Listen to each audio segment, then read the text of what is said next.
nome do Pai, do Filho e do Espírito Santo. Amém. Nós te pedimos, Senhor, a graça do vosso Santo Espírito sobre cada um de nós, que venha nos auxiliar para meditarmos a vossa palavra, compreender os mistérios da nossa salvação e cada vez mais nos conduzir assim no caminho de nossa conversão. Por Cristo nosso Senhor. Amém. Meus irmãos e irmãs, estamos aí hoje, na segunda-feira da 14ª semana do Tempo Comum. Meditaremos o capítulo 9 de São Mateus, versículos 18 a 26. Enquanto Jesus estava falando, um chefe aproximou-se, inclinou-se profundamente diante dele e disse: Minha filha acaba de morrer, mas vem e põe a tua mão sobre ela e ela viverá. Jesus levantou-se e o seguiu junto com os seus discípulos.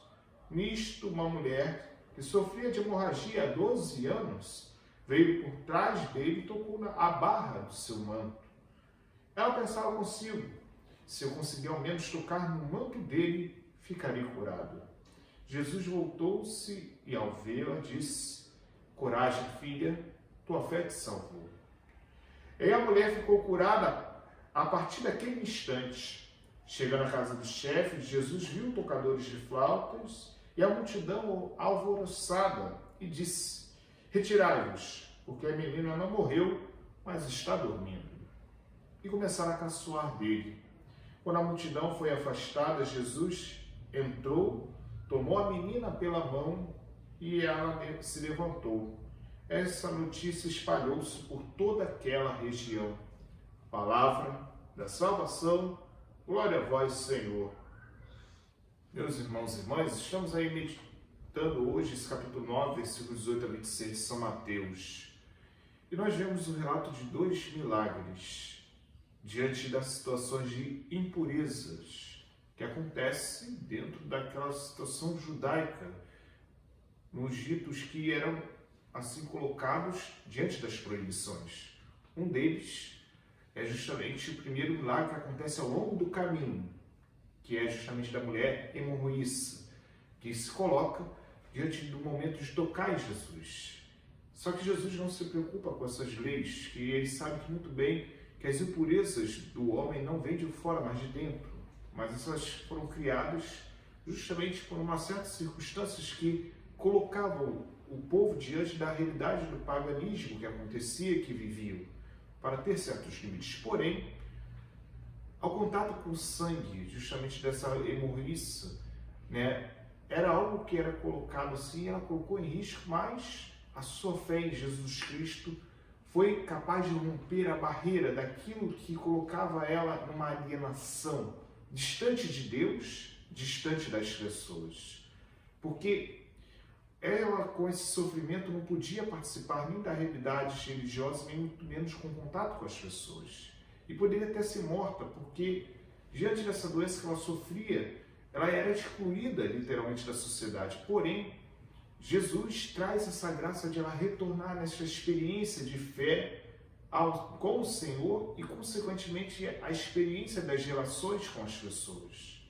Mas vemos que a atitude dela, dessa ousadia e desse encontro com o Senhor no caminho, mostra para nós também o encontro que precisamos ter com Jesus no esforço de ultrapassar muitas vezes as barreiras que nos impõem dentro dessas relações nossas com Deus, que muitas vezes impomos também.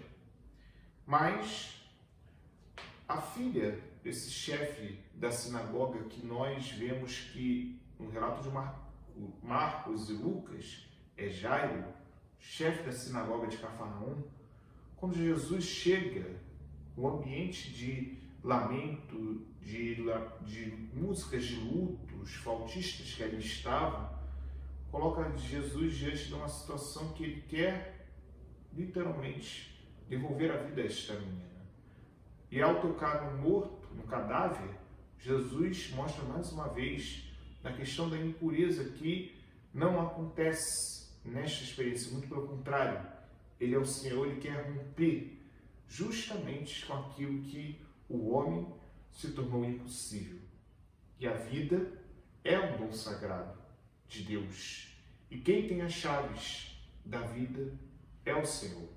Por isso, ao ressuscitar esta menina, a filha de Jairo, Jesus mostra a ele que é o Senhor, por quem tem as chaves da morte e que traz a vida de volta no ser Deus. O tempo de cada um é Deus que determina, mas esta filha que ali estava, doente, enferma, que veio a falecer, coloca um pai a abraçar a fé que transpõe os limites daquilo que nós seres humanos somos incapazes de viver, realizar e que não somos capazes de mais de tocar, porque a morte é o ponto final que nós chegamos na humanidade. Nós não temos a capacidade de transpô-la, porque nós seres humanos sabemos que o nosso limite existe, não só na morte. A morte é apenas o sinal concreto daquilo que nós experimentamos existencialmente, onde põe fim à existência nossa. Mas o que nós vivemos diante dessa circunstância da morte é o que faz toda a diferença. No caso deste pai, suplicou ao Senhor para que pudesse tocar na sua filha, voltasse a viver. E Jesus ouviu o clamor, a fé deste homem e a escutou para que ele pudesse voltar e assim viver esta vida com o nosso Senhor Jesus Cristo, que nós também somos chamados a viver e experimentar cada vez mais. Por isso, que o Senhor nos ajude e nos conceda cada vez mais mergulharmos nesta experiência do seu amor e realizá-la cada vez mais, para que mesmo diante das dificuldades que venhamos a enfrentar, o Senhor nos sustente, nos guie e nos conduza a nossa vida, para que sejamos capazes de viver com Ele cada dia mais e realizarmos a sua graça em nossa história. Louvado seja nosso Senhor Jesus Cristo, para sempre seja louvado. Deus abençoe, proteja e guarde todo o mal, em nome do Pai, do Filho e do Espírito Santo. Amém. Deus abençoe a todos vocês. Tenham todos um bom dia.